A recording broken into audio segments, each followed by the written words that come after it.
Hello there, dear friends. Let's take a look at the astrology for this month, December 1st, starting with the moon in Cancer. And the newest arrangement this month is that Rahu and Ketu have shifted from Aries, which was Rahu and Ketu in Libra.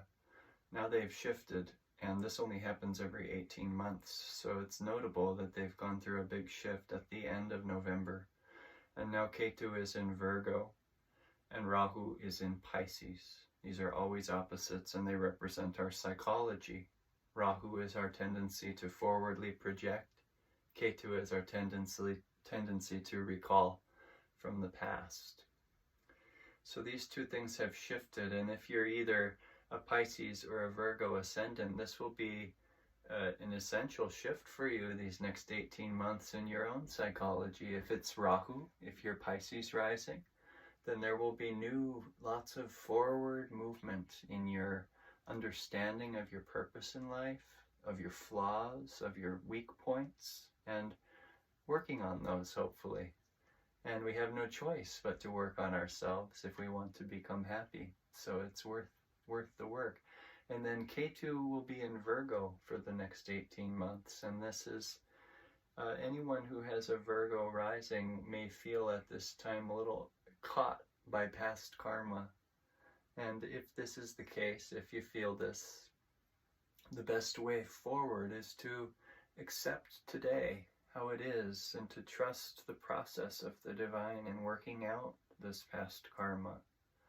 And it will certainly have to do with your character becoming more refined and letting go of old things that have, as you know, plagued your loved ones, and old baggage that you no longer want to hold on to. That will likely be Ketu's purpose there on your ascendant. If you have that Virgo rising, and just remind you of old stuff that needs to be taken care of. So the moon in Cancer at this time is not aspected negatively by anything. So today we have a nice moon sign. We have Venus in Libra, which is a very nice arrangement too. Venus in Libra is, you could say, is compassion and empathy for people and the social gatherings that you find yourself in. So Venus owns Libra and is the natural ruler of Libra. So when she is there, and she will be until December, late on December 23rd, Venus and all Venus ascendants, like a Taurus rising or a Libra rising, they will feel that Venus in its nice natural home, and their heart hopefully will go through a month of less disturbance, let's say, more devotion, growth in love and appreciation for the people in your life, and a rededication to love unconditionally those who God has entrusted to you in your family and your immediate workplace and environment. And then the Sun and Mars continue on in Scorpio. This is a very potentially difficult energy for the emotions. So Scorpio is a water sign, and when Sun and Mars are there, that's a lot of heat.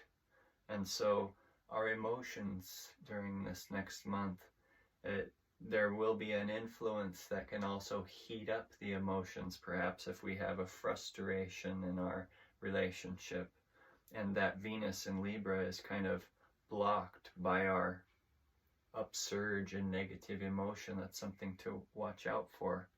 So the Sun and Mars in Scorpio is the major hot point of the chart. But December 1st, we don't see any aspects on the moon, which is the ego of humanity. So you tend to see harder days for people when the moon is afflicted, because that represents the medulla. And if you're in a period where the ego is being purified, let's say, my teacher Drupada says, if you're in Sati Sati, which is a time when Saturn moves over your birth moon, it will mean that you want to focus on raising your energy and keeping your energy raised in order to receive Saturn's blessing at your medulla, which is the position he will be in the zodiac, or in your anatomy. If he's on the moon in your chart, he will be on your medulla. So if you keep your energy raised to receive his discipline, to receive his blessings in disguise, then it can be a profoundly transformative time. So keep that energy raised through your pranayama practices. And this applies to all difficult astrology, but particularly on those days when the moon is stressed. So let's move on to December 2nd. And the moon is moving further through Cancer, the moon's natural home. It likes Cancer. It's a water sign, and it's a peaceful sign, a sign of harmony and feeling for others. And so Cancer is a domestically appropriate sign, and the moon spends a couple of days today and tomorrow there. And then we have December 3rd, it moves into Leo in direct aspect by Saturn in Aquarius. So this could be the first potentially challenging day of the month, is December 3rd. And December 4th, as well as the very beginning part, the first half of December 5th. So those are 3 days in which Saturn is aspecting the moon from Aquarius onto Leo, which is opposite.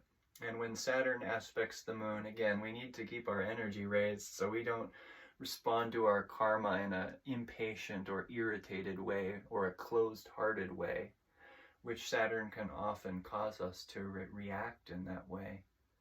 So Yukteswar, he said that astrology is not the study of the planetary influences, but it's the study of man's response to those influences.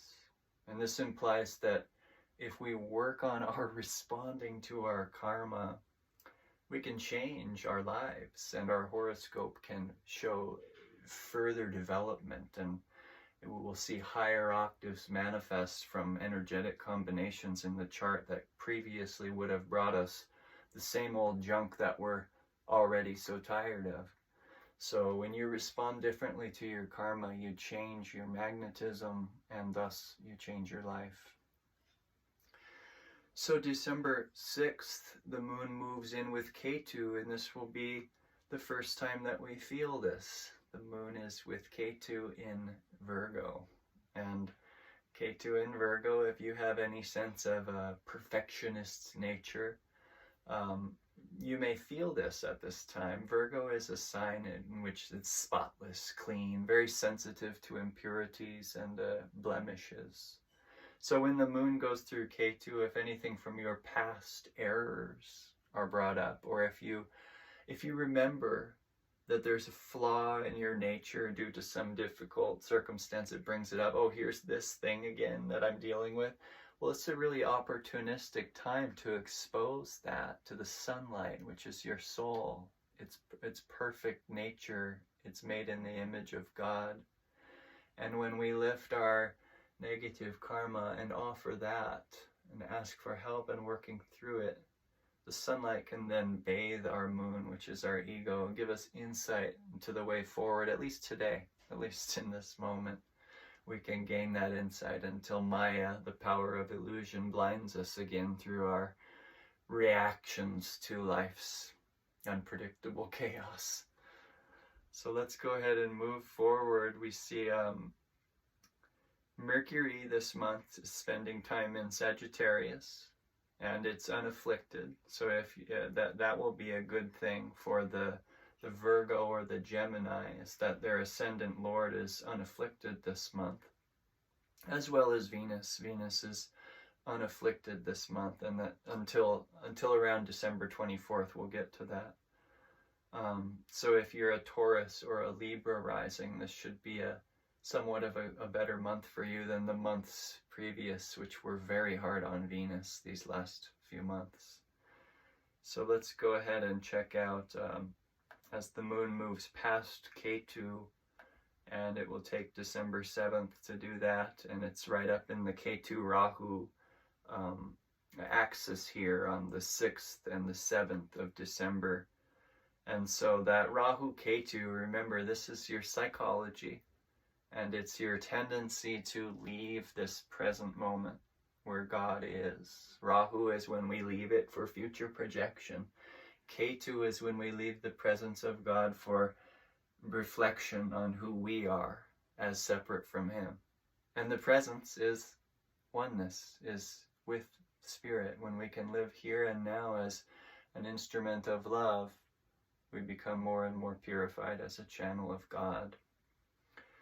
So this moon will then, on the 8th of December, move into Libra with Venus. And this is a very nice position. If a person's born with Venus and the moon together, they will be very beautiful.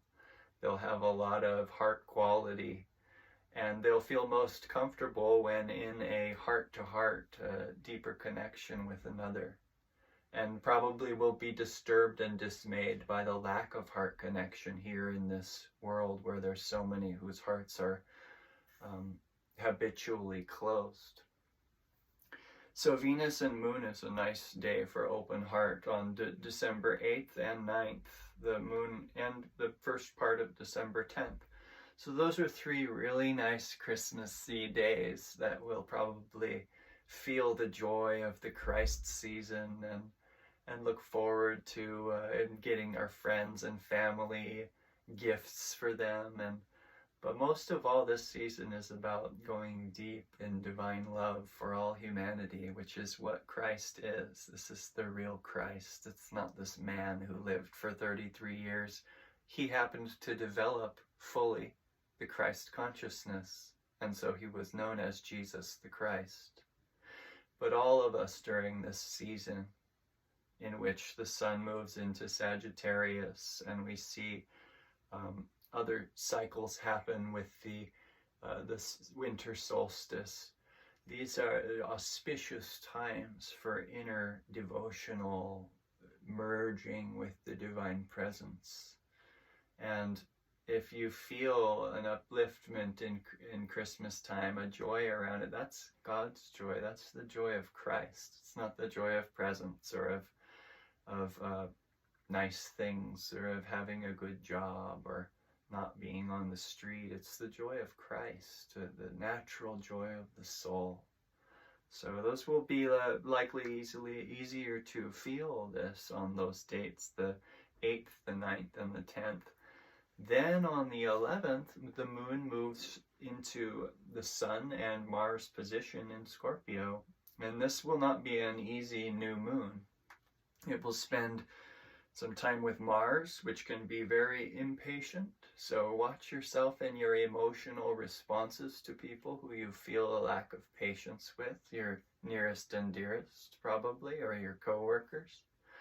And this water sign, Scorpio, is very deep. When it's not blissful, it's so slightly irritated. And most Scorpio people have something on the surface level that's a little bit irritating. And this is a sign that produces a deep need for God. And that is because as Scorpio rising, if you are, the 9th Lord is the moon. In other words, the 9th house is Cancer from Scorpio. And that makes you have a need for divine wisdom. Because this world, it's going to disappoint you. And if you don't cultivate some higher hope beyond this world, then you may just find out that you're becoming the very jerk that you always wished you wouldn't become. And this is because you need spiritual guidance. Find a spiritual teacher, a path, a teaching, a technique of meditation. Whatever you can find to deepen your spiritual connection as a Scorpio ascendant, this will improve your life, no doubt. And on this day, December 11th and 12th, the moon moves over Mars and the sun, and it will feel that heat, that emotional heat. So beware on those dates, the 11th and the 12th. It's not going to last. It's just going to come and go. Have patience with the process. Try not to feel and give in to the delusional thought that this difficulty is how life always is, and it will continue like this, so therefore I quit and reject it. Because that's the real danger of our karma, is it overwhelms us, and our projection, our Rahu, it elongates it, lasting far into the future, and thus we cannot handle it today. So that will be a warmer day as the 11th and the 12th. Astrologically, the moon will feel that heat of the sun and Mars in Scorpio. And then the moon will join now retrograded Mercury goes retrograde on the 13th of December. So the moon will meet up with it right when it goes retrograde in Sagittarius. And who knows what will happen. You know, there's so many different ideas about retrograde, but I would emphasize that Mercury is your throat chakra and that it speaks through you. This is how you communicate. And when Mercury goes retrograde, you may want to take a step back from your impulsive need to communicate and watch more. Have more thoughtfulness before you speak. And also double check your plans when you look at where you're supposed to meet someone. Really know that that's where, don't just go jumping through Mercury as if it's just going to be all flashy and fast and perfect.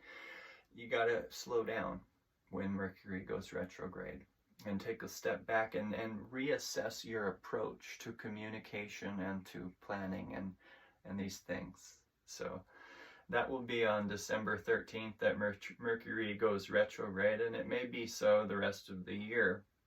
We'll find out as we move through this.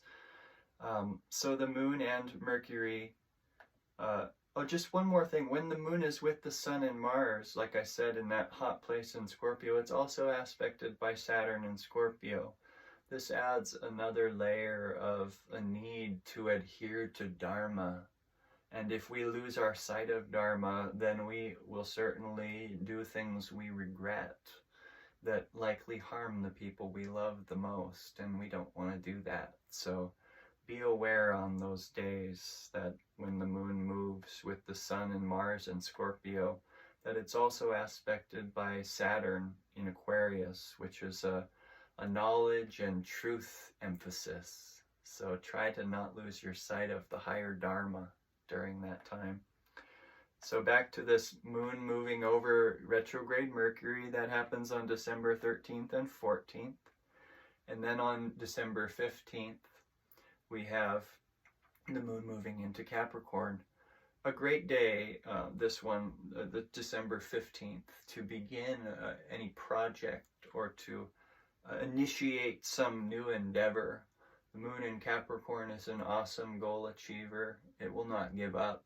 If you start your energy on this day, you'll have a sense of perseverance behind the whole aspect of that project. Its chart itself will have the moon in Capricorn, the chart of your project, which everything has a moment of beginning and ending, besides the divine everlasting.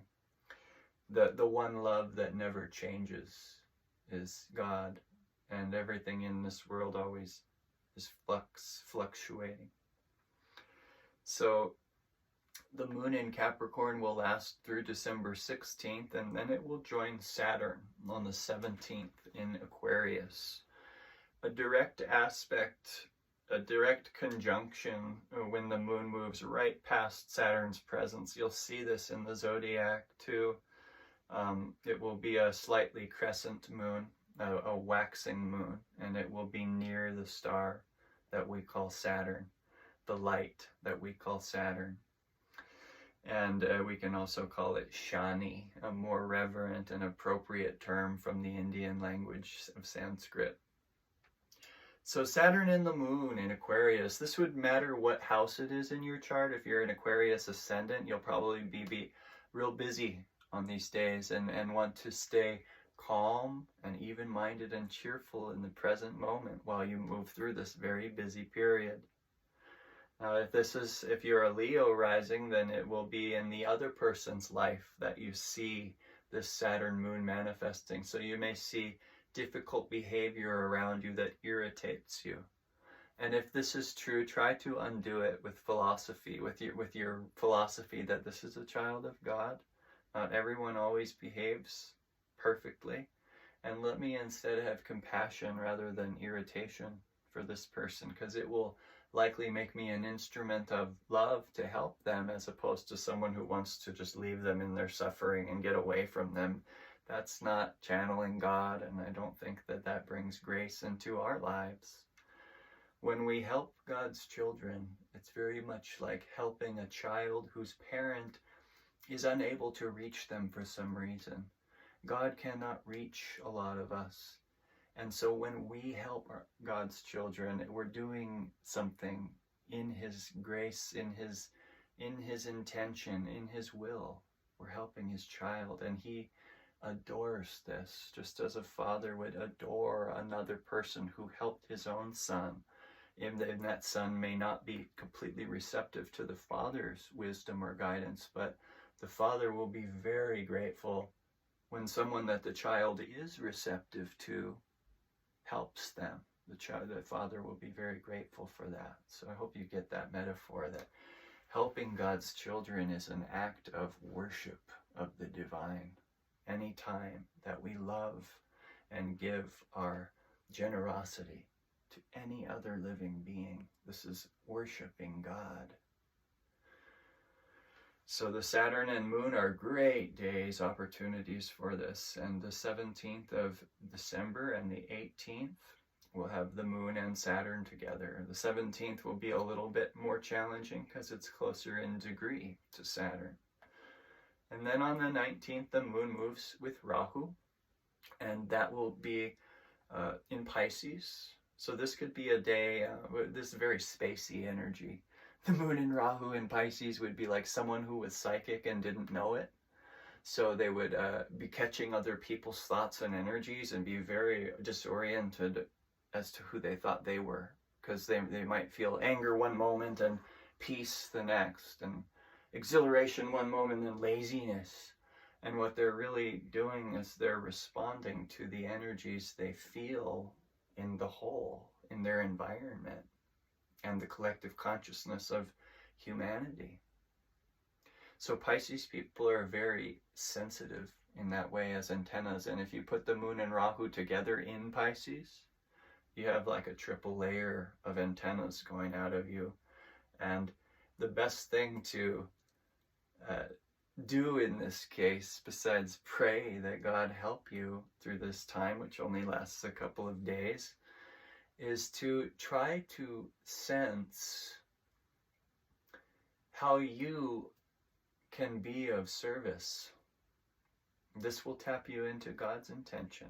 He's always giving, always seeking to help. And if you put yourself in that state of always wanting to help, you may find yourself and your psychic sensitivity attuning to someone's needs in a profoundly helpful way. So these things can always be turned toward a strength when there is a potential stress in the zodiac. And the Moon and Rahu in Pisces is a very psychically sensitive time. So try to be aware of others' needs. As it says, the best way, Swamiji Kriyananda, he says, the best way to get out of ego is to serve others with love and with sensitive attention to their needs.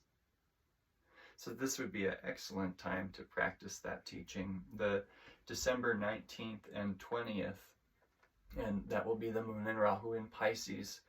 And now the Moon moves on December 21st into with Jupiter in Aries. And normally a Jupiter Moon day is a good day. Many weddings are scheduled on Jupiter Moon or Venus Moon. And this just happens to be aspected by Saturn. So there is a disciplinary energy on this virtuous push. And I think this could slow down for a time, for good reason, in movements forward in our projects. And it could be that we come to a project wanting it to move forward and that it doesn't. Or that perhaps we bring a lot of creativity to something and we end up scrapping the project. And this is just growth, the real purpose of creation. It's not to succeed, it's to grow.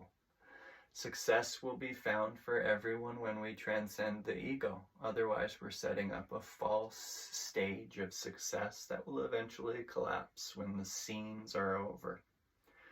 So Saturn will be watching this Jupiter Moon, that it not be too pushy or impulsive with its desire, and reassess if you can. Life is about growth. How can I grow from this? That's what pleases God, when we work out our karma.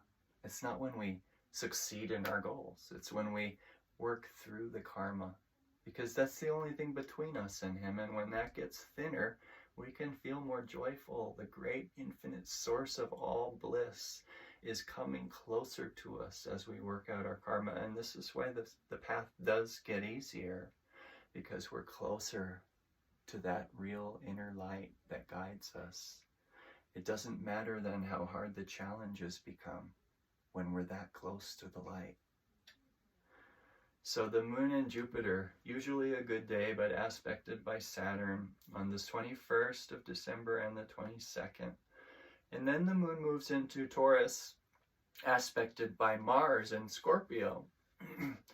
This would be a good day to be active, to take a hike, or to, and this is funny, it's December 23rd, which is the all-day meditation for Ananda.